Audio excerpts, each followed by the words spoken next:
Estás escuchando Historias de Naufragios, tercera temporada.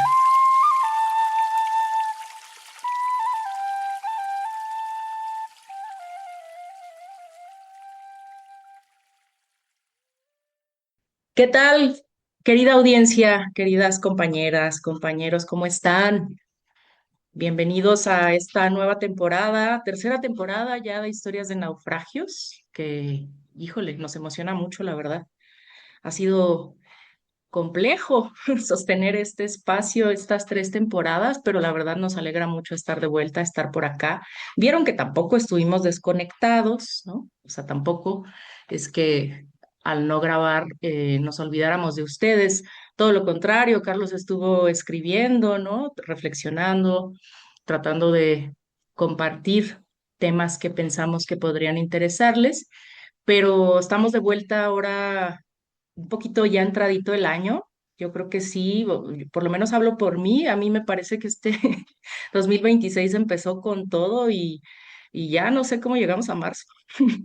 Ha sido un periodo complicado.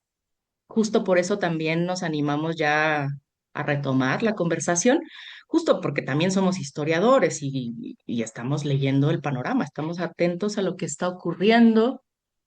El título del episodio de hoy es la prueba, ¿no? De que estamos dispuestos a dar la discusión, a tratar de pensar juntos en lo que está ocurriendo, no sé, encontrarle un poco de sentido a esta vorágine de acontecimientos y de hechos que a veces parece que nos rebasan, pero que nos afectan, ¿no? Concretamente en nuestro día a día, y entonces nos parece que es importante pues no perder de vista ciertos elementos, ¿verdad, Carlos? También queremos, por supuesto, hacer pública la información y el agradecimiento de que tenemos una red de apoyo bien bonita, más en el estilo de un mecenazgo, ¿no? Renacentista, que nos permite seguir trabajando. Es decir, pues Carlos y yo tenemos vidas complicadas, hacemos muchas cosas, cuidamos mucha gente, entonces, este espacio también es posible gracias al apoyo de gente que cree en nosotros, que cree en el proyecto y que piensa que a veces lo que decimos pues sirve para entender el mundo, ¿no, Carlos? ¿Cómo estás tú? Bien, bien, bien, pues sí, también primero pues, sí agradecer a esa bandita que nos apoya, que hace posible que pues sigamos compartiendo experiencias y compartiendo todo lo que vemos. Y también pues sí, este año empezó con todo y teníamos que empezar, ¿no? Otra vez esta nueva temporada antes de que pasen más cosas y ya no tengamos chance de hablar de todo. O sea, es, va con todo este año. Es increíble toda la cantidad de cosas que están pasando.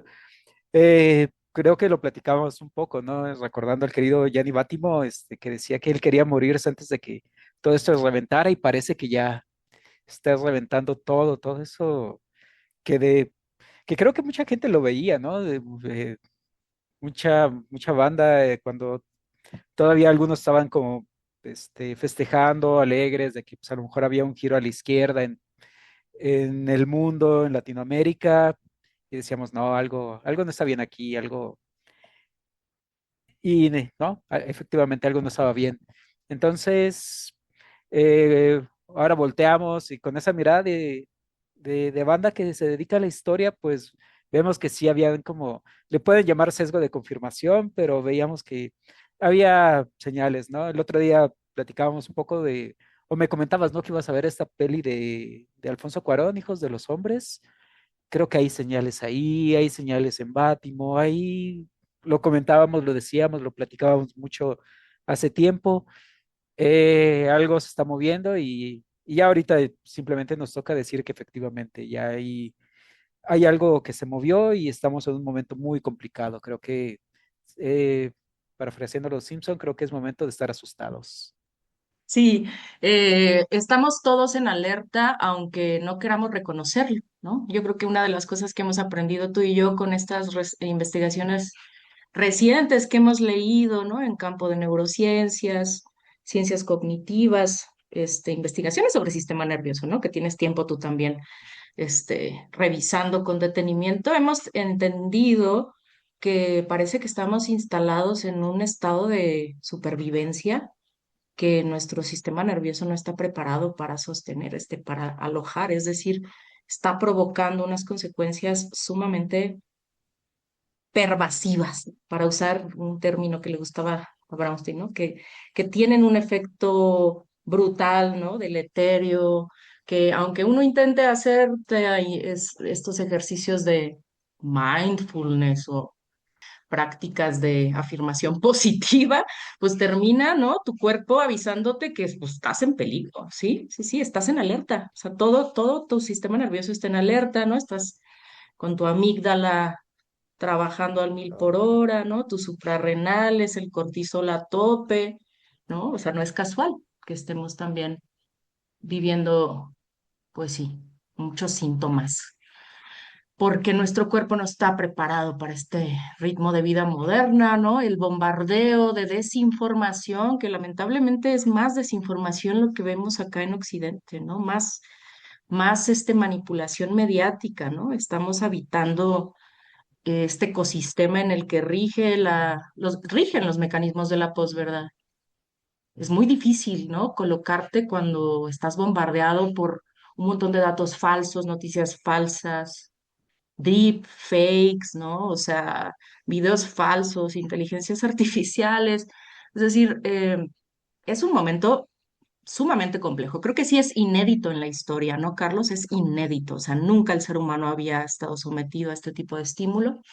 Y yo creo que no, o sea, ese es mi punto de vista. Creo que no estamos exagerando cuando hablamos de que esta guerra o estas guerras, que pueden ser la Tercera Guerra Mundial, tienen tintes de cruzada, ¿no? ¿Tú cómo ves? Hay una cruzada en marcha. Sí, muchas veces hemos platicado, ¿no? Las propuestas de banda como Bátimo, que precisamente, ¿no? Ahí veía cómo hay un elemento violento, pero también cómo hay elementos religiosos que se van incrustando en un proceso que llama de secularización.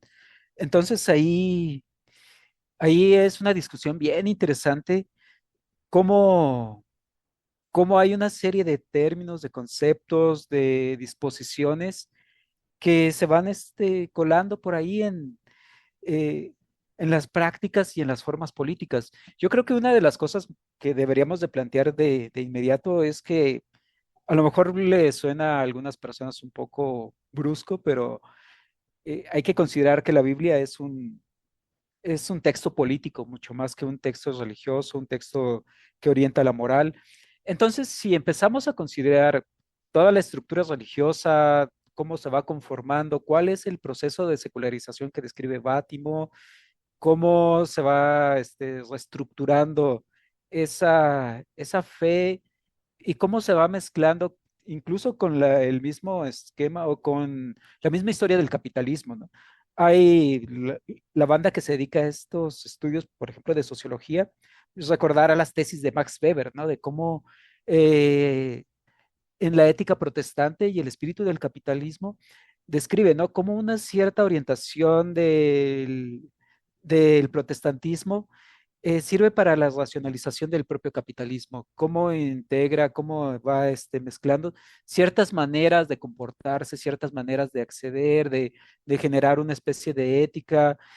Entonces, la idea de Max Weber es que pues, de pronto dentro de ese capitalismo que empezamos a ver el siglo 18, 19, comportaba ciertos elementos religiosos, ¿no? Que lo ayudan a racionalizar. Entonces, tenemos ya ahí cómo la religión está totalmente presente y se va entremezclando también con el propio sistema capitalista. Ahora estamos en una fase distinta y, y hay que checar, ¿no? ¿Qué tipo de elementos de lo religioso, de esto que llama Bátimo la cuestión metafísica, ¿no? La cuestión de lo sagrado violento, la idea de que hay estructuras estables del ser que de alguna manera van a organizar el campo de conocimiento y las normas de conducta que están ahí presentes en los discursos. Si hacemos un análisis del discurso de todos estos personajes, desde Milley, desde Trump, de todo este séquito que está alrededor de Trump, de las ultraderechas, de los fascismos, vamos a encontrar ese componente religioso, vamos a encontrar eso que en términos muy prácticos Bátimo llamaba lo sagrado violento, ese componente religioso que cree que hay estructuras, que hay elementos universales y que tienen que imponerse a todos los demás. Entonces, ahí, como esas, dentro de esas estructuras, obviamente pues está la idea de que hay un cierto tipo de hombre que tiene que ser un hombre blanco, que tiene que ser un hombre heterosexual, por supuesto, tiene que ser cristiano, católico. Entonces, esos valores que consideran fundamentales es una estructura estable y no es extraño, ¿no? Que esta cruzada pues, es la defensa de esos valores occidentales.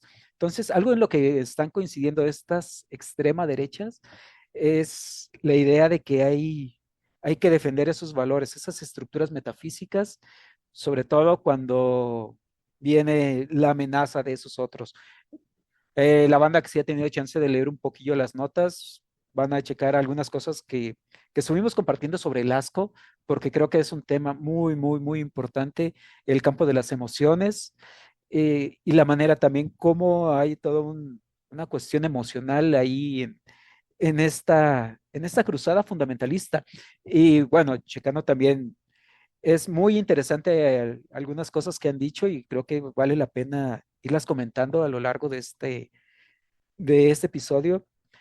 Es como en Estados Unidos, de hecho, siempre hablamos del fundamentalismo islámico, hablamos de ese fundamentalismo, pero en Estados Unidos, de hecho, a principios del siglo XX, por ahí de 1920, me parece, surge a partir de estos debates epistemológicos entre, digamos, liberales cristianos y estos cristianos conservadores. Había toda una disputa de cómo interpretar la Biblia. Entonces, para algunos venían de toda esta tradición iluminista y empezaban a ver la Biblia como, esto en Estados Unidos, empezaban a ver la Biblia como un texto metafórico y que no había que tomarlo al pie de la letra y que incluso se podría prescindir, ¿no? De los pasajes de la Biblia e ir directamente a la caridad cristiana, ir directamente a ciertos valores, a ciertos gestos. Y frente a eso que dejaba de lado las partes fundamentales, ¿no? De las creencias de eh, la concepción de Jesús, ciertos símbolos que consideraban sagrados. Frente a esto llega un grupo que pretende leer la Biblia de una manera literal o que diera ciertas orientaciones, pero que se constituyera un elemento que siguiera guiando. Entonces tenían que leer la Biblia y encontrar ahí los elementos para guiar digamos, su labor en el mundo. Parte de eso era esas tradiciones milenaristas de que está cerca el fin de los tiempos, entonces ya se está por cumplir la historia, la segunda venida de Cristo, entonces todavía leen en la Biblia esos elementos. Entonces hay una disputa fuerte entre un sector que avanza en lo que Bátimo llamaba ese proceso de secularización y venía este otro grupo conservador que se dedicaba a señalar lo que estaba mal en el mundo, ¿no? Veían lo que empieza a conformarse eh, después de la Primera Guerra Mundial, o cómo se empiezan a dar una serie de fenómenos, veían desigualdades, veían cosas que estaban pasando y señalaban que pues, era la señal de que Satanás, digamos, estaba ahí predominando en el mundo y que pues, ellos tenían que señalarlo.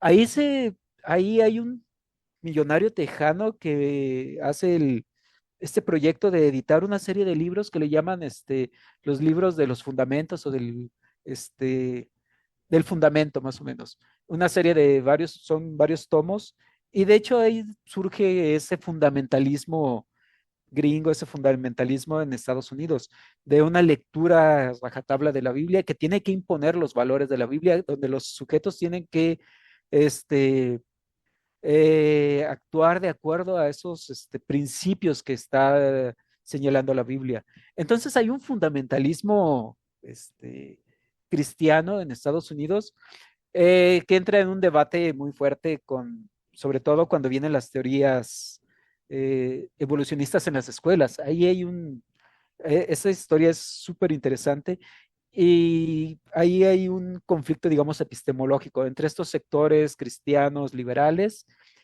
y estos sectores conservadores empiezan a ver asustados que se empieza a enseñar la teoría de la evolución en las escuelas.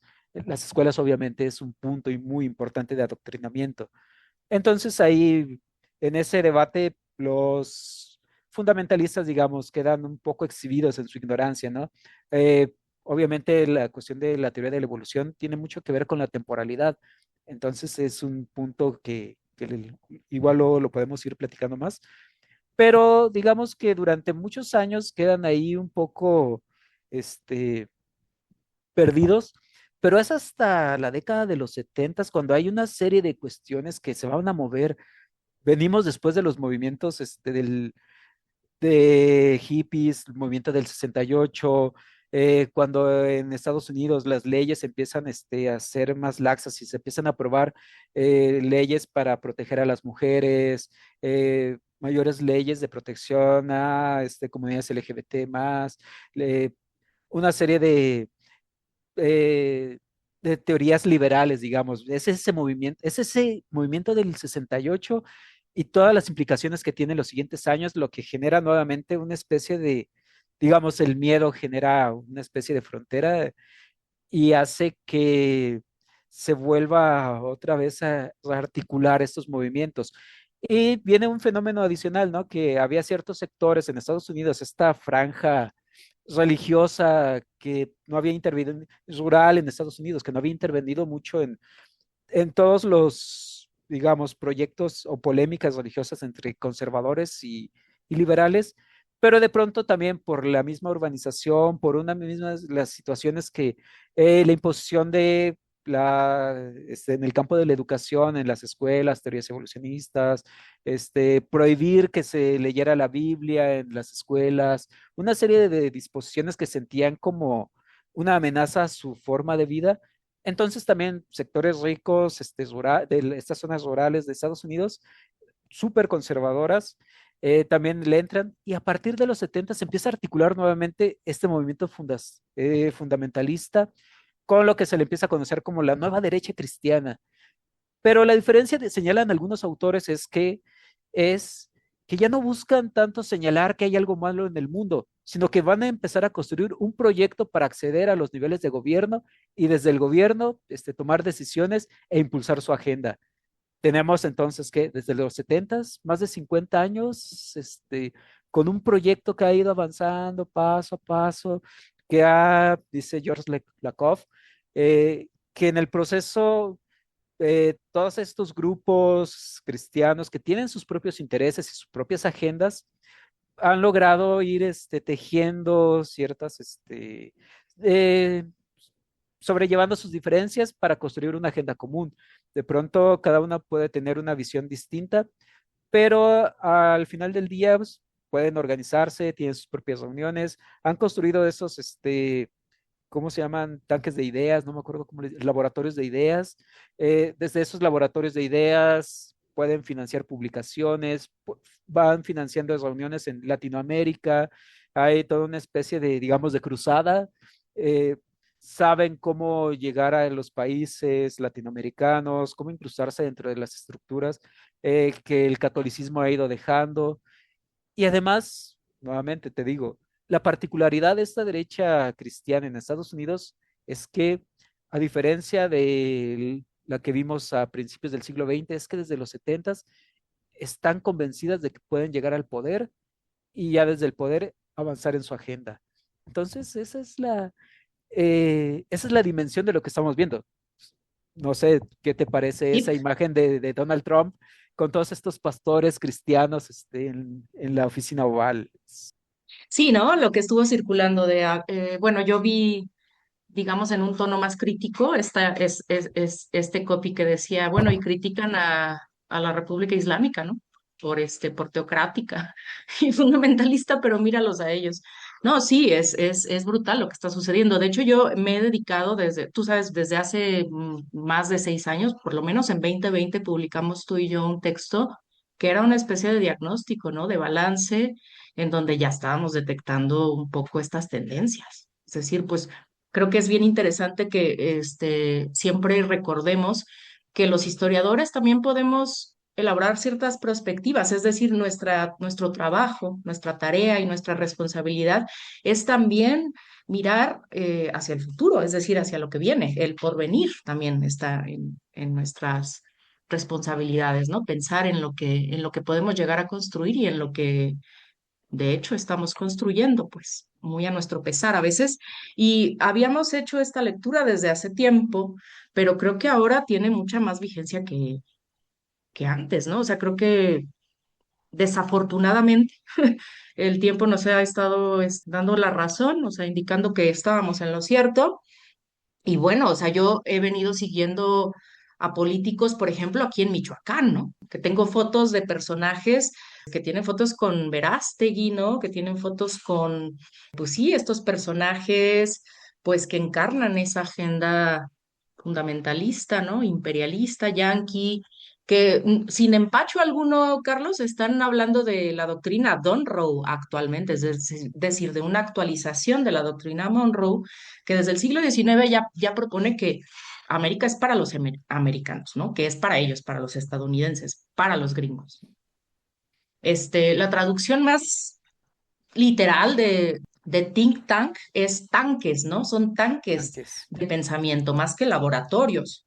Son estrategias que ellos tienen pensadas ya desde hace mucho tiempo, porque además me acuerdo que en ese texto del 2020 también hacíamos ver, ¿no? Cómo habían estado reuniéndose, incluso con una especie de actitud ecuménica, ¿no? Entre ellos, pues es que tú sabes, es muy compleja también esta visión cristiana evangélica, es decir, hay presbiterianos, de que podemos hablar de muchas corrientes que probablemente tengan diferencias entre ellos y a las cuales tal vez pues se pueda respetar si es que alguien pues quiere defenderlas, ¿no? Porque son creencias que uno tiene derecho a sostener en su vida privada.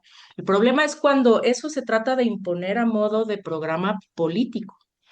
Y ya en esos tiempos se leía que entre ellos estaban elaborando consensos y que tenían bien claros cuáles eran sus objetivos, ¿no?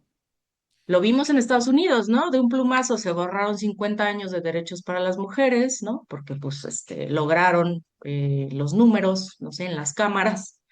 Y de pronto es eso, ¿no? No nos damos cuenta que toda esa batalla, ¿no? Que cuesta mucha sangre, mucho sudor, mucho esfuerzo, ¿no?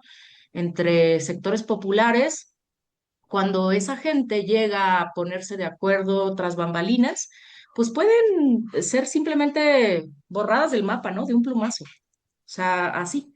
Después me di cuenta, ¿no? Que ellos efectivamente tienen el Project 2025, o sea, el proyecto 2025. Uno puede ir a internet, búsquenlo, por favor, escuchas, váyanse, proyecto 2025.org, creo, algo así.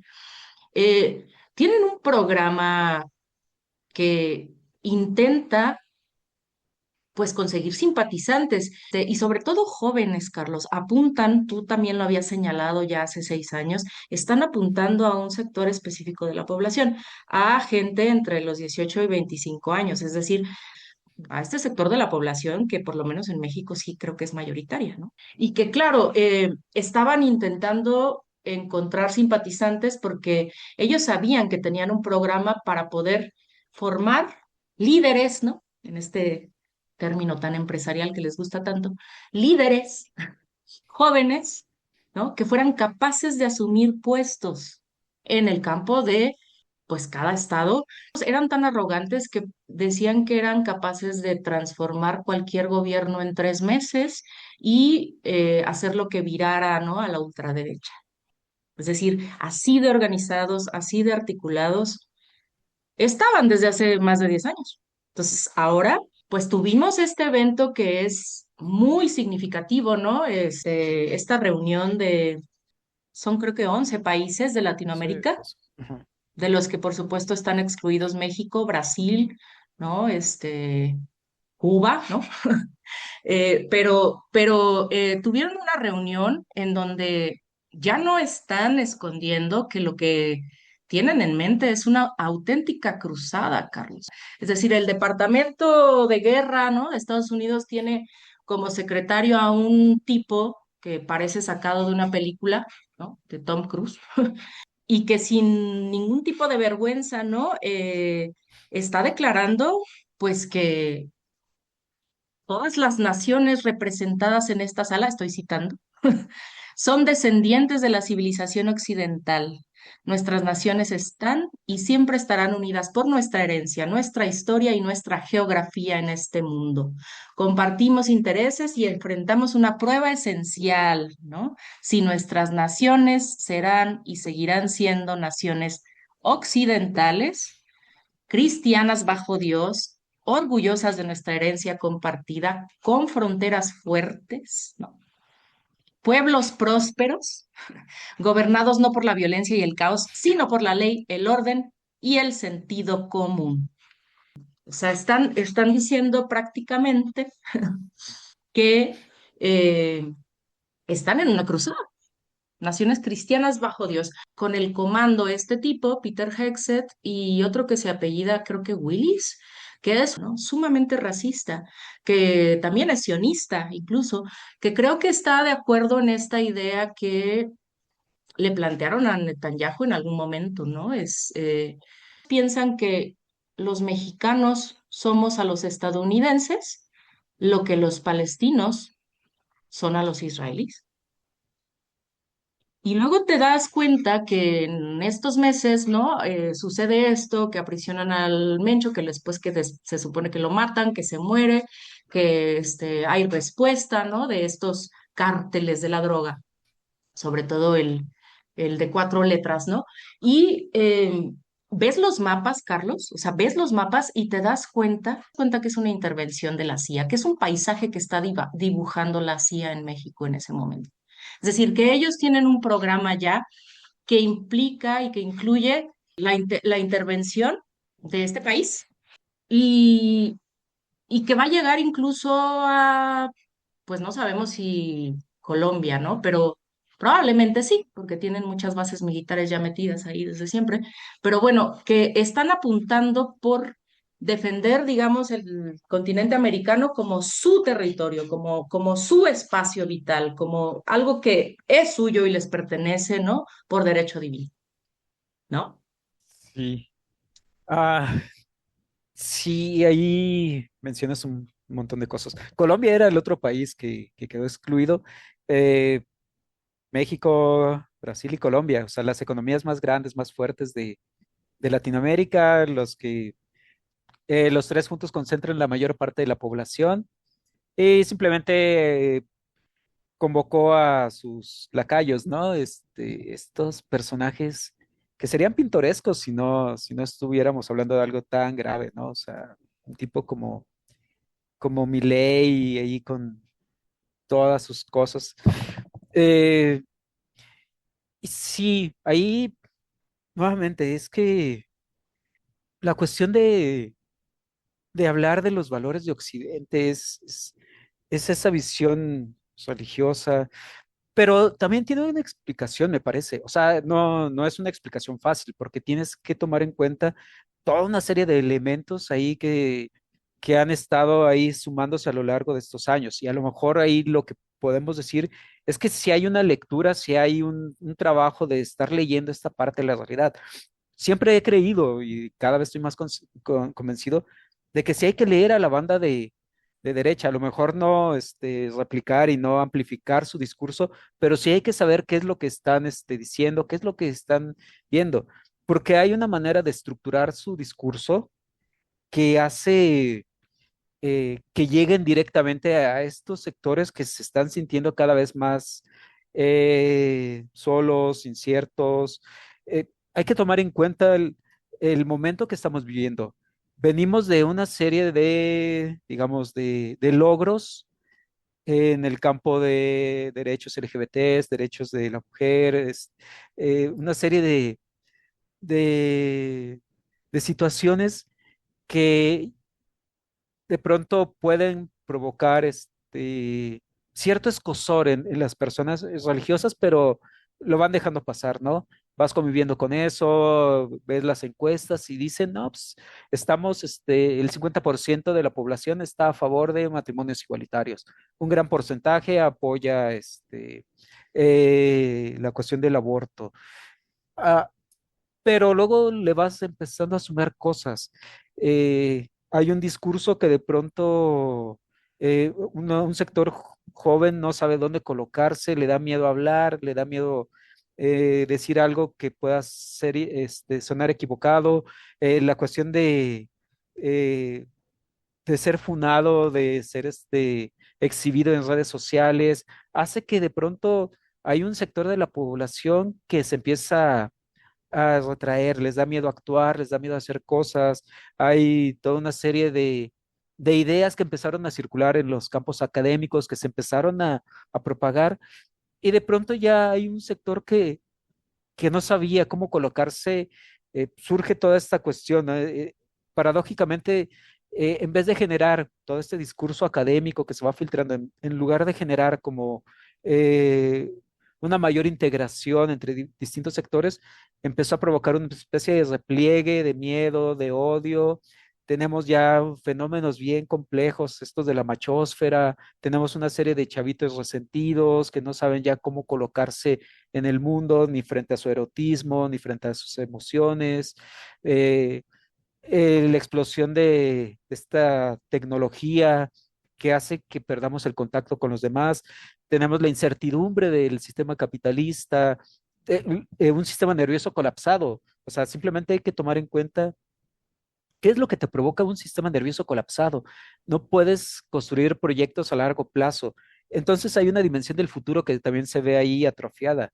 La cuestión del sistema nervioso, los que lo han trabajado, como Rodolfo Ginás, es eso. El sistema nervioso es un sistema predictivo, te sirve para hacer predicciones en el futuro y necesitas un espacio, como decía Julian Jaynes, este maravilloso y loco tipo ahí que hablaba de la mente bicameral, de la conciencia esta bicameral. Necesitas un espacio mental para poder ahí imaginarte y construir los esquemas a futuro, para poder pensarte, para poder planificar. Y el estrés te lo quita, la incertidumbre te quita y hace que simplemente vivas con miedo. Entonces, tenemos una serie de situaciones donde eh, pasamos de una especie de capitalismo industrial, donde podías planificar cosas, donde había esa racionalidad en las cosas, donde había esa ética que observaba Max Weber, ¿no? De ser frugal en tus gastos, de economizar, a a un discurso donde es el consumo y y ese esquema de consumo obviamente va quitando como los esquemas simbólicos, eh, vas perdiendo los referentes familiares, el tiempo con la familia tiene que convertirse en un tiempo que tienes que observar y aprovechar para ver qué puedes gestionar, qué puedes ganar en en ese espacio. El tiempo con los amigos tiene que también ser productivo. Entonces vas perdiendo como esos referentes. De pronto estamos llegando a este siglo XXI con menos elementos para poder tramitar las emociones y construirlas, digamos, en sentimientos, en construcciones narrativas que te permitan proyectarte a futuro y que tienes cada vez en todos los espacios, ¿eh? O sea, universitarios, en la vida común, la banda que se levanta a trabajar, cada vez tienes menos certezas por el futuro. ¿Qué te provoca eso? La amígdala, ¿qué es lo que te provoca? Miedo, incertidumbre, todo lo que tiene que ver con el temor. Eso provoca un repliegue sobre las cosas que te hacen sentir más seguro, más segura. Entonces ya tenemos ahí, digamos, un electorado dispuesto a, a atender la palabra del Mesías, del Salvador. Eh, la cuestión de los Mesías, la cuestión de la figura salvadora también es algo muy de regambre religiosa, judía, cristiana. Entonces, decía ahí un tipo, ¿no? Lakoff, las personas no votan por sus intereses, las personas votan por por su identidad, votan por sus creencias. Entonces, de pronto vas a tener gente que puede estar tomando una decisión electoral que va a ir en contra, digamos, de su interés inmediato económico, de sus intereses, en cuanto a sujeto, a cuanto a una persona que necesita tiempo, que necesita espacio, que necesita convivir con los demás, y va a votar por alguien que representa o coincide con su identidad o les reafirma ciertas cosas. Si tú tienes miedo, entonces va a ser el momento en el que te vas a replegar. Y es lo que han estado leyendo estas personas.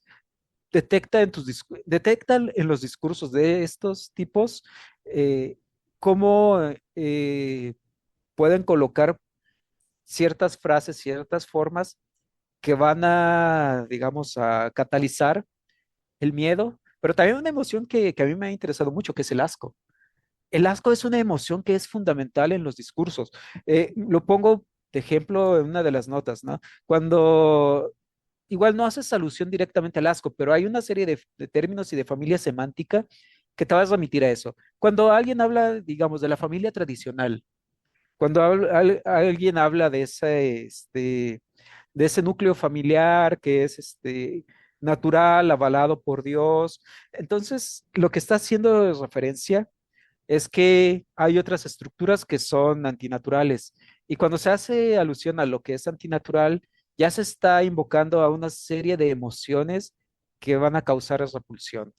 Entonces, una de las cosas interesantes es checar cómo el asco se está convirtiendo a través de ciertas metáforas, a través de referirse a migrantes como plagas, como oleadas, eh, como cuando lo identificas con lo bajo, con lo criminal. Hay una serie de categorías que están emparentadas con aspectos que nos causan asco. Digamos, el asco es una emoción completamente moral y tiene como una serie de escalas. Entonces, lo elevado, lo que está ligado con la inteligencia, digamos, incluso con la vista, son cosas que remiten a cosas eh, naturales, fuera del asco, sublimes, digamos. Pero lo bajo, todo lo que esté ligado a la sexualidad, todo lo que esté ligado al olfato, todo lo que esté ligado con ciertas sensaciones, incluso con la animalidad, o sobre todo con la animalidad, ya va a remitirte a aspectos de lo asqueroso. Entonces, la utilización de todos estos elementos ahí en sus discursos eh, tiende a movilizar aspectos emocionales de los cuales esa banda ni siquiera es consciente, pero hay ya un cierto aprendizaje, hay una pedagogía del asco. Hay una persona por ahí que señalaba, ¿no? Cómo en los centros de, de detención de migrantes en México durante el sexenio pasado, y no sé si haya cambiado en este sexenio, no sé si te acuerdas de este incendio donde murieron muchos migrantes, donde ellos mismos empezaron a quemar cosas protestando por las condiciones en las que los tenían detenidos, ¿no? A pesar de que el gobierno de izquierda había dicho que se les iba a tratar con todos los derechos humanos. Pero esta investigadora, perdón por el nombre, pero igual viene ahí en una de las notas que compartimos, señalaba, ¿no? Como en una de las celdas donde tenían a estos migrantes detenidos, tenían ahí una tinita donde hacían, digamos, sus necesidades fisiológicas. Una tina para orinar y una tina para defecar, digamos. Perdón por lo gráfico, pero de modo es el tema del asco. Eh, pero lo tratamos ahí bueno, no con mucha asepsia, pero bueno. Entonces decía que esta conjunción de olores junto a personas terminaba por provocar algo que es inherente al asco, la contaminación, la manera en que algo que está cercano a lo asqueroso termina siendo contaminado. Entonces terminamos asociando eso a otro que en sí mismo no era asqueroso, pero al entrar en contacto con algo que consideramos asqueroso, termina adquiriendo esas cualidades, ¿no? Es muy simple. Si cae un cabello en la sopa, nadie sentiría nada por el cabello, pero sí va a sentir que esa sopa ya quedó contaminada. Entonces, una de las cualidades de los objetos asquerosos es la capacidad que tienen para contaminar todo con lo que entran en contacto. Entonces decía, ¿cómo construyes esa especie de metonimia, ¿no? ¿Cómo construyes ese esquema donde tienes todo un esquema sensorial para construir a un cierto personaje o a un grupo, contaminarlo, señalarlo como algo que también está implícito en lo asqueroso y a partir de ahí proceder a su deshumanización? En el momento en que puedes deshumanizar a alguien, puedes ejercer la violencia que tú quieras. Entonces parece que el tiempo que vivimos es donde puedes ejercer la violencia está permitida porque ya identificas a ciertos sectores que no pertenecen a un espacio, no pertenecen a ese lugar. Entonces, puedes ejercer una violencia contra personas trans en Estados Unidos, contra migrantes, contra latinos, o sea, tienen que ser latinos, eh, porque ya son identificados en la narrativa como objetos que son contaminantes para esa para ese cuerpo de sí, ese pueblo elegido. Entonces, por ahí decía un tipo que ha trabajado mucho sobre el asco, que la palabra abominación en su etimología, en su origen, significa expulsar. Cuando comes algo que te contamina, que te cae mal, tienes que expulsarlo, tienes que echarlo afuera. Entonces, el término abominación está muy presente y tiene esa carga religiosa. Abominamos de algo o de alguien. Eh, esa anécdota de Oliver Sacks, ¿no? De cuando le dicen, su mamá se entera que es gay, que es homosexual, que le dice, eres una abominación, desearía que nunca hubieras nacido. Entonces, eso te da la dimensión, ¿no? De lo que estos cuerpos diversos, personas con discapacidad, personas, LGBT más, eh, inmigrantes, son cuerpos que contaminan ese cuerpo perfecto, ese pueblo elegido. Entonces, lo que hacen estos personajes es, dentro de sus discursos, aprovecharse del miedo que hay por la incertidumbre que se vive en este mundo, provocado por el mismo sistema que ellos eh, impulsan, ¿no? Este sistema capitalista, bestial, deshumanizador. Eh, son capaces de enmarcar las emociones de asco en sus discursos y construir una base electoral que va a votar por una identidad en un momento de incertidumbre.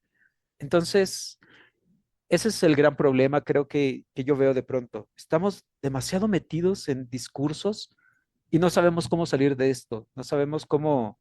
eh, me queda una idea que leía de Gianni Batimora que he estado releyendo y habla cómo se sale de la metafísica, cómo se sale de este sagrado violento. Si cuando construyes un discurso eh, para combatir esa metafísica, eso sagrado violento, terminas construyendo una nueva estructura metafísica. Entonces terminas construyendo una nueva normatividad que se va a imponer de manera violenta a otros sectores, que esos universales que se construyen siempre van a, a lastimar la particularidad de los sujetos. Entonces, por ahí explora, ¿no? Cómo el proceso mismo de secularización es una manera de salir de ahí. Y mencionaba algo de Nietzsche, ¿no? Cuando hablaba Nietzsche de Dios ha muerto, ¿no? Esa frase lapidaria. Decía la frase o esta sentencia de Nietzsche, Dios ha muerto, no es una argumentación, no es una visión filosófica profunda, argumentada, es un gesto, es una experiencia compartida, es atestiguar que algo pasó y que las personas viven y sienten las cosas de una manera distinta. Entonces, ¿cómo, cómo procedes? ¿Cómo dejas de lado esa violencia en la argumentación, en las estructuras narrativas? Sobre todo cuando lo que es más importante es que esa violencia metafísica no es solo el discurso, sino el proceso mismo en el que echas a andar ese proceso de exclusión. No estamos hablando solo de que haya eh, un sector fundamentalista cristiano, sino que ese sector procede a través de un esquema de racionalización, ¿no? Un esquema burocrático, la banalidad del mal, que decía Hannah Arendt, procede a través de toda una estructura, tiene una policía, ICE, tiene cárceles, tiene una base de difusión, que le sirve para financiar, o sea, hay todo un proceso para ejercer la violencia y la crueldad y la exclusión, que es ahí finalmente donde se concreta, ¿no? Esa violencia metafísica, no solo el discurso, sino el proceso mismo, ¿no? Donde se ejerce violencia, se deshumaniza, se mata, se excluye. Y entonces, ¿cómo apelar a algo? ¿Cómo salir de esa violencia? Eh, tenemos que construir, ¿no? Estos gestos eh, donde podemos señalar, decía Alfonso Cuarón, y eso te dejo la palabra, decía algo que me latió mucho de Alfonso Cuarón, estaba ahí dándole difusión a una película sobre Gaza, sobre toda esta crueldad que están sufriendo los niños y decía, el cine a lo mejor no es político, a lo mejor hacer cine no va a cambiar nada en sí mismo, pero el cine, pero hacer estas muestras de cine sirve para señalarlo, para no ser indiferentes, para decirle a la gente que no hay que ser indiferentes a esto. Entonces el cine, las muestras, esto que hacen, lo que te señalan, lo que te están diciendo, te están reclamando es que no puedes ser indiferente. Entonces, meterte así resonar así en la cabeza de alguien más, apelar a la empatía, apelar a, a los gestos de solidaridad, apelar así a señalar la crueldad cuando se está dando y el sufrimiento para los que lo están pasando, es algo que sí es importante. Entonces, eh, tenemos que dejar a lo mejor menos el discurso tan académico y empezarlo a señalar, ¿no? Hacer lo que dice Cuarón, empezar a gritar para señalar, para no ser indiferentes. Entonces hay un gesto ahí importante para poder salir eh, de esta violencia metafísica. Sí, estoy de acuerdo, pero hay que tal vez, no sé, aclarar a qué nos referimos cuando hablamos de metafísica. Yo entiendo que es rechazar estas narrativas, ¿no? Teleológicas que apuntan a que hay un fin, ¿no? Una finalidad última, ¿no? Que hay que apuntar a algo que es, no sé, un proyecto superior de algún modo, ¿no? O sea, ¿o a qué te refieres tú con metafísica? Creo que a Sí, eso, ¿no? mira, un ejemplo podría ser un ejemplo histórico. Y a lo mejor tiene que ver con esta parte si alguna vez han visto la película de Hijos de los Hombres de Alfonso Cuarón, a lo mejor podemos ilustrar esta idea. Eh, la idea de la trama es básica, de pronto deja de haber nacimientos, dejan de nacer niños, niñas en el mundo, las mujeres ya no se embarazan y muchos niños pequeños empiezan a morir. Entonces llega el momento en que la película inicia cuando la persona más joven del mundo, creo que tenía 24 o 25 años, muere. Y eso hace que simbre todo, ¿no? La persona más joven tenía 24 o 25 años, un argentino, me parece. Y imagínate esto, ¿no? Uno de los estructuras, digamos, una estructura metafísica es esta idea de que lo dicen por ahí y que es algo que lidiamos mucho la banda LGBT, la banda gay, que la procreación. La procreación es una estructura metafísica en el sentido de que eh, una de las funciones de la mujer es tener hijos, procrear, porque es agradable a Dios. Y entonces, puedes entender que esa estructura le da forma a las conductas. Tienes que comportarte de cierta manera, los hombres tienen que ser de cierta manera, las mujeres de cierta manera, para poder tener esa familia nuclear. Entonces, pensar que hay un principio universal, válido para todos y que lo único que le da sentido a la vida de una mujer y de un hombre es tener hijos, tener hijas, esa es una estructura metafísica, o sea, que hay un principio universal que organiza la vida de los sujetos y que a partir de ello le da sentido y que organiza el conocimiento. Durante el siglo XIX hubo un debate súper interesante entre unos sectores que pensaban que, que el ser humano había surgido de Adán y Eva. Digamos, Adán y Eva es un principio es una estructura estable del ser, es un principio metafísico, es un esquema que organiza todo el campo de creencias y entonces, a partir de todos los estudios que surgían bíblicos, eh, Adán había sido el primer hombre, había tenido por esposa a Eva, habían surgido todos los sujetos y a partir de ahí se ordenaba todo, ¿no? Eh, Creced, multiplicaos, todo eso eran principios que organizaban la vida de los sujetos. Por eso es tan importante esta cuestión y es algo supuestamente de la defensa de los valores de Occidente, la procreación. Luego surge un sector pensaba que Adán y Eva no habían sido los primeros hombres, sino que hubo una humanidad previa a Adán, y entonces ahí se explicaban las diferencias. La cuestión era como compleja, ¿no? ¿Cómo explicar la desigualdad de ciertos grupos, de ciertos sectores, si todos descendían de lo mismo? ¿Cómo los blancos, estos europeos o estos norteamericanos, podían considerarse iguales que la población negra, ahora ya afroamericana, pero ¿cómo podían considerarse en igualdad de circunstancias? Sí, para ellos obviamente eran inferiores y estaban mucho más cerca de la animalidad. Hay trabajos interesantes de Giorgio Agamben sobre este punto. Entonces, para explicar un poco esas diferencias y para decir que no descendían de el mismo linaje de Adán, pues había humanidades múltiples, ¿no? En el momento en que surge Adán. Era la teoría de monogenista, las que pensaban que descendían de Adán, y estaba la teoría poligenista, los que pensaban que había humanidades múltiples. Entonces también era un debate epistemológico porque tenía que ver con la manera en la que estos poligenistas trataban de arrebatarle el discurso a los grupos monogenistas, la lectura de la Biblia, ¿no? Ya habíamos señalado. Esa lectura bíblica literal frente a los que consideraban que la Biblia era solo un sector, una serie de referencias, de parábolas, de metáforas, que no tenía que tomarse tan en serio. Eh, por ahí los poligenistas caminaban hacia un proceso de secularización, mientras los monogenistas estaban ahí de alguna manera todavía en esa visión conservadora.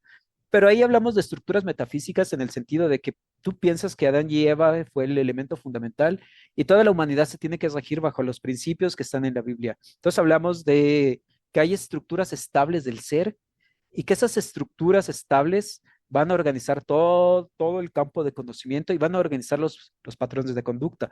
Entonces, si de acuerdo a este texto bíblico, eh, tienes que, las mujeres tienen que ser azotadas, si son infieles, si no pueden entrar al templo en el momento en que no están purificadas. Hay una serie de prescripciones a las que tienen que obedecer los hombres y las mujeres, y entonces tienen que ajustarse toda su conducta a eso. Eh, Esa es la estructura, digamos, lo que llama Bátimo lo violento sagrado, cuando hay un principio rector que va a establecer de manera universal y se le va a imponer a todos. Es precisamente ese es el problema del fundamentalismo. Cuando, cuando tienes esas referencias cristianas, mientras más leas la Biblia en un sentido literal o mientras más quieras encontrar referencias para lo que vas a hacer en ese texto, menos elementos de libertad vas a tener. Por eso para ellos, en el momento, o sea, todos somos bien liberales y eso, pero cuando estamos con miedo, cuando estamos enojados, cuando surge algo, inmediatamente si nos remitimos al texto bíblico, todo el mundo va a decir que ser gay es ser una abominación, porque no nos ajustamos a sus parámetros eróticos, no nos ajustamos a sus parámetros de lo que es la manera de expresar el erotismo. Hay algo muy curioso y va a haber, a lo mejor estoy complicando más la idea, pero igual va a ser chido. Hay un trabajo sobre el asco de un tipo donde empieza a decir, obviamente hablamos de metafísica, quiere decir que de acuerdo a los principios de la Biblia y a los principios morales, la sexualidad se tiene que ejercer de una cierta manera y la conducta de los hombres tiene que ser de cierta manera y la conducta de las mujeres de otra, ¿no? O sea, la mujer tiene que estar dispuesta a sobrellevar a los hombres, tiene que ser sumisa, abnegada, tiene que estar bajo el mando del hombre. Esa es la estructura metafísica. No puedes salirte de ella porque está en la Biblia. Ahora, ¿cómo le llaman a esta banda? Esta, esta vibra femenina, no me acuerdo cómo le llaman, ¿no? Es- Es que están esta, recuperando a Jung ahí, hay sí. mucho, sí, Jung resurgimiento de era, Carl Jung ahí, de que esa es eh, la posición femenina, ajá, sí, sí, sí, sí, sí, sí. sí. Este tipo que está trabajando sobre el asco, Colin McNee, no me acuerdo cómo se apellida el vato, decía que trata de explicar por qué la homosexualidad provoca asco en las personas, por qué hay una reacción de asco de la expresión de la sexualidad, del erotismo homosexual en las personas heterosexuales. Y entonces él dice que obviamente el erotismo y la sexualidad homosexual tiene una ventaja sobre la heterosexual, ¿no? Que es básicamente separarse de ese principio, de esa estructura metafísica, eso lo digo yo, de esa estructura metafísica que es la obligación, el principio de procreación, ¿no? Esa fuerza que hablaban de pronto, ¿no? De que hay una voluntad, hay un principio procreador en las mujeres y en los hombres que los lleva a tener hijos. Entonces él dice que para los homosexuales, para la banda homosexual, se alejan de la procreación, ¿no? Como si ser gay o les evitara tener hijos, ¿no? O sea, como, pero según él, entonces, la ventaja es que hay un alejamiento de este principio, digamos, metafísico de la obligación de procrear. Puedes disfrutar de tu libido, puedes disfrutar de tu erotismo sin la carga de tener hijos, de tener que alimentarlos y eso. Dice, y eso puede ser un atractivo para las personas heterosexuales de tal manera que podría ser un incentivo, él lo dice, no lo digo yo, que podría ser un incentivo para los heterosexuales para incursionar en las prácticas homosexuales. Él lo está fantaseando, ¿no? Y entonces, eh, y dice que como una reacción biológica frente a este peligro, porque pondría en peligro la civilización, imagínate, o sea, si todos se vuelven gays y les y les da por ese tipo de cosas, pues obviamente se acaba la civilización, como esa fantasma, ¿no? Que retrata Cuarón en la película. Entonces dice que una reacción biológica como defensa, como una cuestión de evolución, digamos, natural, como una defensa evolutiva frente a este peligro que representa el erotismo homosexual, es sentir asco por por las prácticas homosexuales, porque en el fondo hay una especie de fantasía heterosexual, una fantasía en los heterosexuales por ese tipo de prácticas. Eh, Me parece un poco delirante lo que está diciendo, pero también es sintomático. Eh, un tipo mucho más serio, es Jonathan Need Katz, hablaba precisamente de eso, del erotismo homosexual, cómo realmente contribuye, digamos, en una nueva economía de los afectos y los placeres durante el siglo XX para hacer precisamente eso, ¿no? En ese proceso de secularización, hacer que la gente se desapegara un poco de esa idea de que había un principio vital, universal, metafísico, que obligaba a las mujeres, su único sentido en la vida, a ser madres, y a los hombres a tener hijos, nada más así, y que de alguna manera las prácticas y el erotismo que se empieza a dar dentro de la banda homosexual pues podía ser que tu idea de tener un compromiso con tu pareja, no fuera únicamente el de procrear, el de tener hijos, sino una convivencia, sino de construir un horizonte de vida en común, que no pasara necesariamente por la procreación. Entonces, cuando hablamos de estructuras metafísicas, hablamos de estructuras que que van a organizar el campo moral, el campo de conocimiento, tanto en la cuestión de la Biblia, de cómo era Adán y Eva, como en la cuestión de la biología, de si hay un instinto para procrear. Eh, entonces, la metafísica es cuando ese principio se vuelve universal y de alguna manera invalida los derechos de los demás, ¿no? Como yo que no quiero tener hijos, entonces no quiere decir que sea una abominación, no quiere decir que esté fuera y que mi existencia cause repugnancia. Sin embargo, dentro de la estructura de la Biblia y de estas estructuras conservadoras, se asume como principios metafísicos porque ellos ven que sí es una obligación tener hijos, sí es una obligación defender que hay una estructura de la familia que es universal y que tiene que imponerse, aun cuando la evidencia sea otra, ¿no? Que todas las familias son bien complejas, diversas. Entonces, cuando quieres imponer un principio como universal, terminas lesionando los principios particulares, terminas hiriendo a alguien, porque eh, una persona que ya llega, digamos, a los 50, 60 años, no necesariamente es un abuelito, lo ves luego en los periódicos, ¿no? Abuelito sufre accidente, una persona de 50, 60, 70 años, y no necesariamente eso te define, pero hay una idea de que ya cumple ciertos roles que están estructurados y son fijos. y eso te imposibilita experimentar otras cosas, vivir otra dimensión de tu persona. Entonces, el problema de la Biblia es que en un momento de miedo, en un momento de repliegue, vas a regresar a los esquemas más fundamentalistas, a los esquemas más literales, y esos son violentos porque van a construir esquemas universales de lo que debe ser, algo que El deber aparentemente, ser, el sí. deber ser, Ujú. algo que aparentemente ya habíamos dejado, ya íbamos superando, ¿no? Entonces, cuando Con la hablamos de metafísica, secularización, con el modelo sí, ilustrado, ¿no? Con la sí, Revolución sí, sí. Francesa, ¿no? Entonces, La cuando razón, hablamos, como ajá, se se suponía. suponía que, Sí, que pero el estábamos. momento de miedo hace que la gente se repliegue. Y creo que eso lo han sabido explotar muy bien estas personas. Entonces, todo lo que ellos manejan, ¿no? Cultura occidental, defensa de la familia, en contra de la sexualidad pecaminosa, todos son elementos metafísicos, porque ellos piensan que ser heterosexual es un elemento metafísico, es una estructura metafísica en el momento en que quieres establecerlo como la norma estricta y todo lo que se salga de ello es algo que contamina, que no tiene derechos, no tiene por qué existir.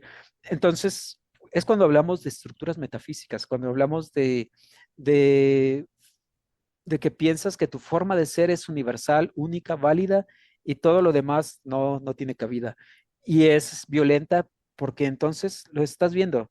En la película de Cuarón ves cómo ese colapso de esa estructura metafísica que es la concepción, la natalidad, hace que el esquema civilizatorio se caiga. Y Ujú. entonces empiezas a ver cómo empiezan a perseguir a las personas, a los inmigrantes, los meten en jaulas, hay todo un esquema para deshumanizar, para excluir. Eso está bastante bien. Y también muy interesante, ¿no? Lo que hace Cuarón de pronto como metáfora, ¿no? Esta esta mujer que da luz a un nuevo ser fuera de la figura paterna, porque no existe un padre ahí. Este es algo que hay que preguntarle a Cuarón, Hay que ¿no? repensar, hay que Repensar dimensionar, ¿no? esta dimensión y también cómo de pronto tienes una maravillosa escena, que es este, eh, estas escenas largas que no tienen corte, no me acuerdo cómo les se llaman. Y de pronto tienes esta escena de batalla, de Que son como de encuentran. una sola toma, ¿no? Que Sí, sí, sí. a él le gusta mucho hacer estas, Sí, estas tomas tomas. largas. Y, Claro. y está dentro de un sector que tiene una estructura narrativa metafísica, que es el propio Estado que quiere ya excluir todo lo que contamina a todos estos migrantes. Toda la Y tienes, disidencia. y tienes esta otra disidencia, y tienes esta otra elemento que son los revolucionarios o los que también quieren apropiarse de que no es una estructura metafísica. El nacimiento es un evento que pasa y este evento y este acontecimiento por un instante detiene todo, ¿no? Hace que todo se detenga. Y entonces pasa Esa escena es maravillosa esta cuando mujer van viendo al bebé llorar y todos dejan de disparar. están Sí. en shock, Ujú. no logran articular. Esa escena es, es maravillosa, el tipo Sí, es súper magistral. interesante. Sí. Sí, entonces ahí lo que vemos es como cuando crees que la raza aria, que los blancos como estructura metafísica, es la única esquema civilizatorio válido, entonces puedes ejercer toda esa violencia sobre los demás. Entonces, la cuestión no solo es la idea de que hay elementos violentos, sino toda la racionalidad que hay detrás de eso, ¿no? Esa banalidad del mal, o sea, toda la manera en la que vas construyendo un esquema para lograr esa exclusión, esa crueldad, esa deshumanización, toda esa pedagogía del asco, toda esa pedagogía de la crueldad se va construyendo y se va implementando. Y es ahí donde, donde podemos checar, ¿no? La parte más complicada del pensamiento religioso. O sea, mi Ujú. desconfianza con las religiones es que en el momento en que las personas se sienten con miedo, se sienten inseguras, regresan a lo que se sienten más, lo que les da cierta certidumbre. Sí, la certeza. palabra de Ujú. Dios, entre comillas, y lo que les da certeza es nuevamente este repliegue sobre sí mismos, sobre su aspecto más pequeño, no sobre la comunidad, ¿no? Hemos perdido esa dimensión de lo comunitario y Ujú. regresamos sobre ese núcleo pequeño y regresamos sobre lo que nos explica que ese núcleo pequeño es Es una válido, lógica tribal, ¿no? Es una lógica sí, sectaria, muy sectaria. fundamentalista, excluyente. Yo siempre te lo he dicho, ¿cómo podemos pensar en un nuevo paradigma, en un nuevo esquema, si los fundamentos mismos de Occidente están tan torcidos? Occidente, lo dice Eli Morales, es misógino en su fundamento, en su En su estructura misma. estructura misma, sí, sí, sí, sí. Si los principios rectores son metafísicos, son violentos, misóginos, lo dice, lo dice un tipo y es bien interesante. En la Biblia hay muchas referencias a la cuestión de la pureza y de la contaminación, porque la explicación es que es algo biológico. Comes algo y tiendes a expulsarlo. Entonces, tienes que hacer todo un esquema simbólico sobre la pureza y la purificación. Sin embargo, todo está remitido a el semen de los hombres y la sangre menstrual de las mujeres, pero no hay referencias a los desechos fecales, cuando en términos estrictos es mucho más peligroso y contaminante los desechos fecales. ¿Qué tiene Sí. que ver? ¿Por qué es tan importante esta parte de el semen y la sangre menstrual para que provoque tantas observaciones en el registro de la pureza? Eh, Tiene que ver con las ideas de la vitalidad, de la fuerza, de la fertilidad, de la procreación. Eh, Hay trabajos también de Foucault, ¿no? Que señala cómo ese capitalismo de pronto se empieza a interesar demasiado en la cuestión de la virilidad como muestra de fuerza y también con todo eso que debilitaba a los hombres y también todo eso que podía ser eh, más, más, más débiles a una nación, más débil a una nación. Entonces, la cuestión del sexo, la sexualidad, tienen esa carga adicional simbólica y también no es casual, ¿no? Que les cause tanto escozor la cuestión de que haya otras maneras de, de expresar el erotismo y de expresar de sentir la corporalidad y que les genere tanto a estos sectores ultraconservadores y que sea una estructura narrativa que eventualmente va a activar algo en las fantasías más profundas e inconscientes de la banda que puedes considerar más open, más chida. En el momento en que alguien siente miedo, se va a volver bien conservador. Entonces, eh, porque digamos, en esa memoria emocional, digamos, hablemos de Ujú. una memoria emocional, está demasiado arraigada en ese cuerpo y en las estructuras neuronales, si queremos hablar también de neurociencias, ¿no? Está ahí en Claro. lo más profundo de sus enlaces neuronales, toda esa experiencia, ¿no? De los esquemas morales y también de la manera en la que las personas reaccionan frente al miedo. Y si tu principal esquema rector y de dónde han surgido los códigos morales y los códigos de conducta, sigue siendo la Biblia, es bien difícil, es muy, muy, muy difícil que a lo mejor Bátimo está en lo cierto. Quisiera creer que el proceso de secularización sigue siendo una esperanza, ¿no? Sigue siendo ese proceso que erosiona esa metafísica en la que siempre estamos como tendientes a caer, o sea, siempre estamos tendientes a creer que nuestra forma de ser, nuestra conducta son absolutas y están marcadas o por la biología o por Dios. O Ujú. sea, Sí, sí, no, no podemos dejar pasar, ¿no? Que incluso en el momento fundacional de la filosofía moderna, ¿no? Y de la ciencia moderna, ¿no? Descartes, Newton, ¿no? Intentaban probar la existencia de Dios también. Entonces, te propongo que vayamos cerrando aquí la conversación. A mí me parece que este tema que estás elaborando ahora con mucho detalle, ¿no? Sobre el asco, el uso de estas emociones en el campo político, creo que lo podemos retomar y me parece que sería interesante cruzarlo con esta idea que Rita Segato tiene tiempo trabajando, ¿no? De la pedagogía, las pedagogías de la crueldad, ¿no? Me parece que podríamos pensar en un episodio para dar continuidad a esto. Yo tengo entendido porque he leído y he escuchado sobre todo a Sapolsky, ¿no? Decir que desde los estudios de neurobiología se ha comprobado que el asco también tuvo una función evolutiva, pues, es decir, a ver, tragar algo podrido, ¿no? Que te iba a matar porque te iba a enfermar, pues evidentemente te ponía en un grave peligro. Entonces, el asco es esta función del sistema nervioso, ¿no? Del cuerpo, ¿no? A nivel del organismo biológico, de rechazar eso.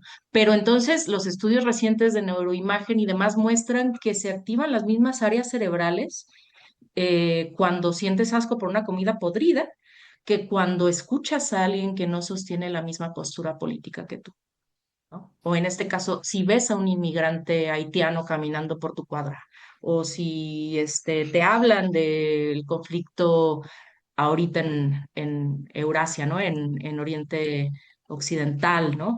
En Oriente Medio, como le quieran llamar.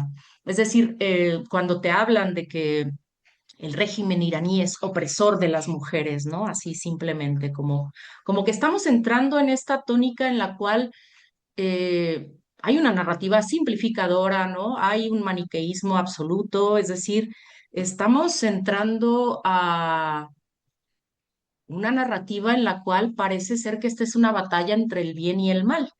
Pero luego también están categorías que siguen siendo funcionales y que de hecho están funcionando todavía y circulando mucho, ¿no? Como la banalidad del mal. Vi un posteo reciente del presidente de Chile, de Gabriel Boric, Sí. que decía que Trump representa la banalidad del mal, ¿no? Entonces, vale, ¿valdrá la pena? O sea, como preguntas para el próximo episodio, Carlos, ¿es pertinente recuperar la categoría de mal para pensar en lo que estamos viviendo, ¿no? En los términos de esta cruzada? Y la otra es el asco y cómo es que opera, funciona para darle cuerda, para sostener estas pedagogías de la crueldad. No sé Sí, si te...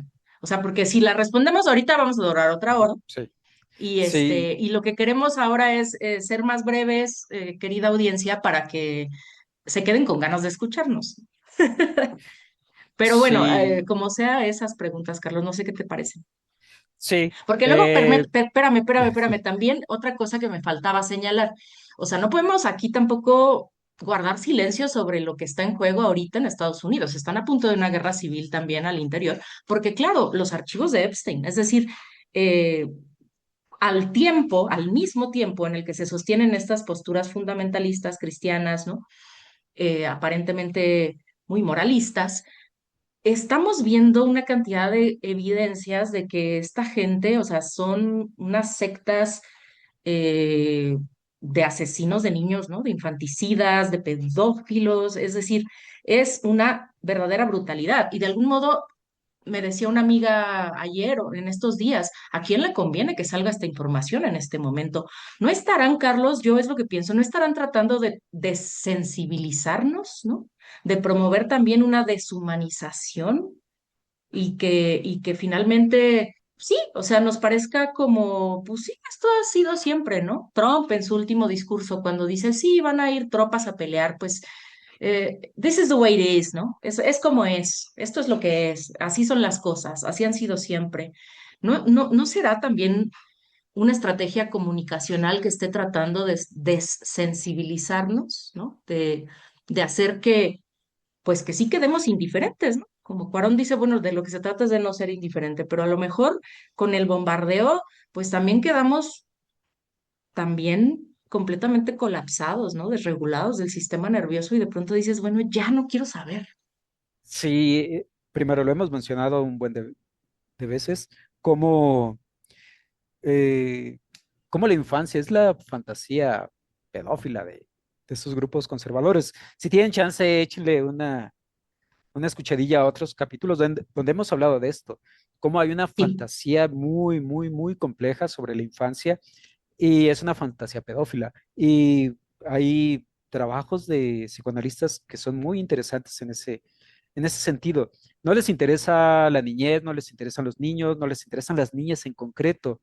Tienen una fantasía sobre la infancia y esa tiene que cumplir ciertos propósitos. Por eso todos estos grupos de una u otra manera son esos, ¿no? Simplemente nos enteramos que hay expedientes y lo que se dice, ¿no? Es que gran parte de todo esto que estamos viendo tiene que ver con el encubrimiento de esa clase, eh, pues sí, pedófila, pederasta más que pedófila, eh, pederasta, ahí, sí, perdón, No, sí, pederasta, ¿no? Porque tenemos un episodio que voy a colgar después aquí para que lo sí, revisen, sí. sí, ¿cuál es la La diferencia distinción? entre pedofilia y pederastia, ¿no? Ujú. Sí, y entonces, pues ahí, algo. Pero también hemos visto que hay un gran trabajo, o sea, no sé si la banda ha seguido este enorme lío entre la venta de Warner, de estos estudios de cine que tienen canales de televisión, que hacen películas, y que se estaba librando entre Netflix y Paramount. Y entonces finalmente Paramount hizo una propuesta económica que Netflix dijo que era inviable, que no era negocio, los miles de millones de dólares que puso ahí sobre la mesa. Y entonces va a hacer que Paramount controle, pues no sé, eh, va a controlar CNN, va a controlar un montón de noticieros, de canales por internet, Pluto TV. Va por ahí Bernie Sanders tiene una publicación muy interesante de todos los medios, TikTok en Estados Unidos, tiene una lista de todos los medios y todas las redes sociales que va a controlar estos El tipos. ente sionista. Sí, de hecho están ligados a Trump, a Netanyahu, a todo esto, y van a controlar todos estos medios. No sé si también han tenido chance de ver este juicio, esta comparecencia que hizo Zuckerberg, este tipo de Facebook, creo que en el Congreso, donde tuvo que levantarse a pedir perdón, ¿no? Por todo el daño que ha estado causando Facebook a los niños, a las niñas que han sido víctimas de acoso a través de las redes sociales. Lo hemos dicho varias veces. Una de las cosas que a mí cada vez me disgusta más de Facebook es esta reacción de me divierte, porque precisamente es una noticia que tendría que ser para sentir empatía y le dan me divierte.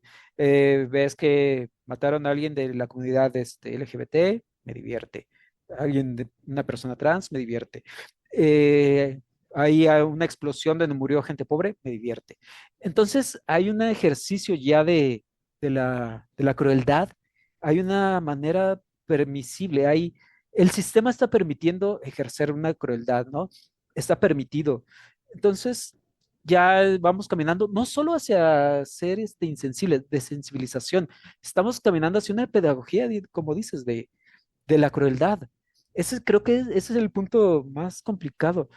Eh, Uno de los problemas de las fake news es que ya tampoco sabemos reconocer lo que es cierto, lo que es falso. Nuestros sesgos nos llevan a aceptar lo que esté más cerca de nuestras identidad, de nuestras creencias, pero ya no sabemos en el mundo en el que nos movemos.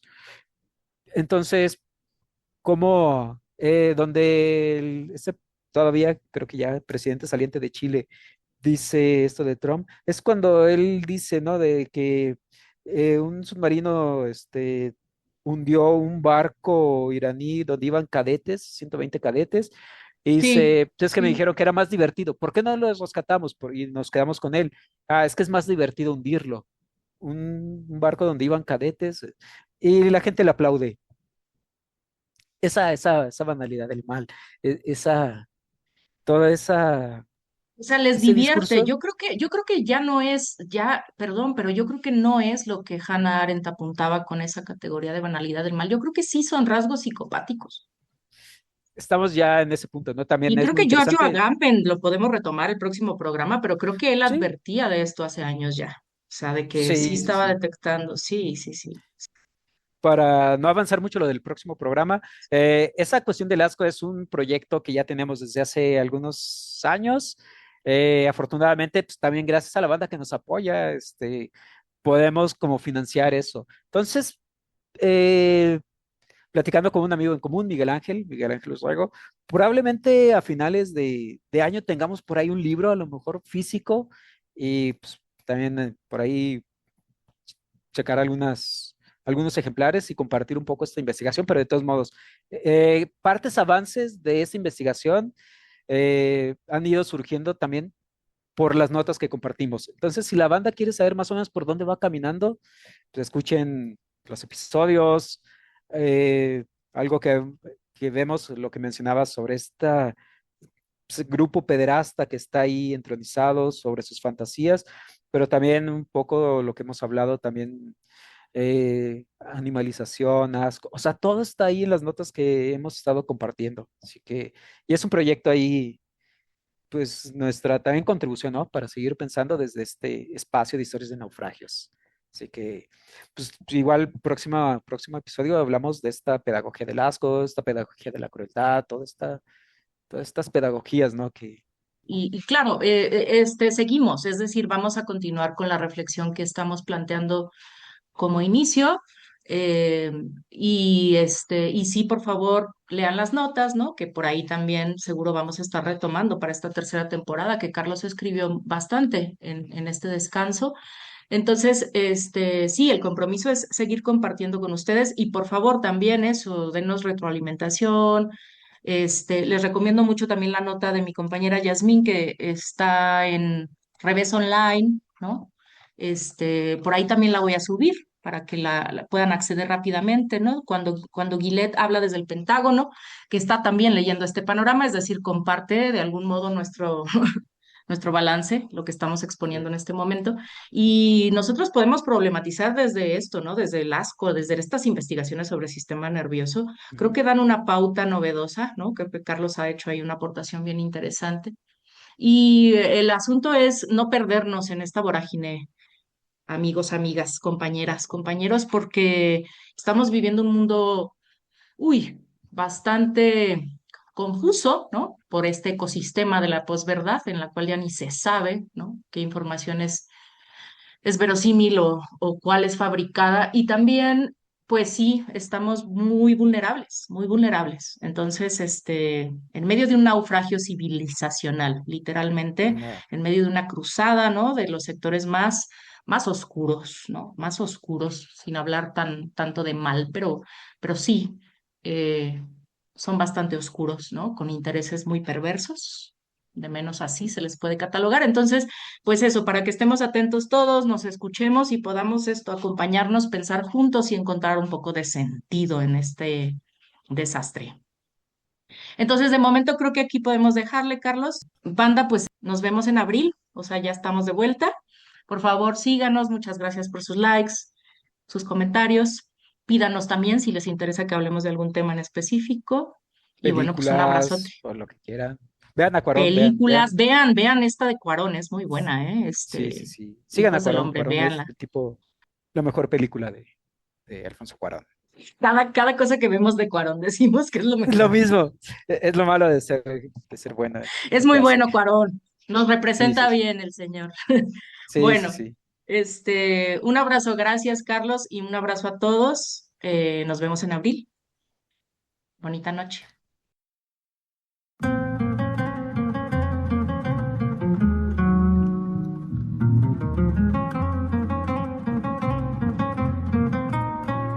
Ay, suerte hermosa dama, qué mala ella cuando está de buen humor, entre sus lujos me condena, pero cuando está de malas, poco a poco me envenena, entre trampas me atropella, bellas historias me cegan, no me permiten notar el tropiezo que me espera, con cuántos crees que contarás, cuando el momento te llegue, en que quizá tu alma cóbico no encuentre, buscas en cuerpos color, pero sufre daltonismo, piensas que de mal en peor las cosas van contigo mismo, sientes un suave sabor, en el ardor de un leve vicio tienes un lapso de paz, anestesia, dolores vivo, llamas a amar a estar atado a un débil estereotipo, con autoestima que algo baja y un par de miles vacíos que cuando dejes de llenarle buscará un siguiente grifo, no lidias con tu vida, tu mente toda una estratega, piensa que en otro planeta habrá la luz para tu estrella, no quise notar aquellos avisos de peligro, mi ser rebota en un círculo infinito, a blanco y negro es como me imagino, eventos cortos de mi rota religión, quise notar aquellos avisos de mi exilio,